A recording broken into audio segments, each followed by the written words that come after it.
అందరికి వినాయక చవితి శుభాకాంక్షలు. మేమైతే ప్రెసెంట్ చాలా సేఫ్ గా ఉన్నాం, కానీ ఇంకా విజయవాడలో కొన్ని ప్లేసెస్ లో వాటర్ అయితే ఇంకా పెరుగుతున్నాయంట. వాళ్ళు సేఫ్ గా ఉండాలి తొందరగానే దేవుణ్ణి కోరుకోవడమే, ఇంకా మన చేతుల్లో ఏం లేదు. కానీ చాలా మంది మెసేజెస్ కాల్స్ చేశారు. అందరికి థ్యాంక్ యూ వెరీ మచ్.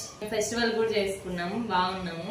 ఏమేమి చేశానో చూద్దాం రండి. శనగలు, ఉండ్రాళ్ళు, ఆవిరితో చేసే ఇవన్నీ మోదకాలు, ఇంకా పాయసం.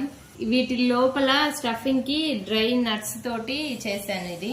ఇది పెట్టాను. నెక్స్ట్ రాగి జావా, చింతకాయ చట్నీ, కొబ్బరి చట్నీ, పెరుగు. ఇది బయట నుంచి వచ్చింది స్వీట్. Next potato fry. ఇది పాల తాలికలు స్వీట్. Last rice. ఈరోజు వైట్ రైస్ చేసా, టైం లేదు. చాలా ప్రసాదాలు చేసాం ఫస్ట్ టైం. Thank you.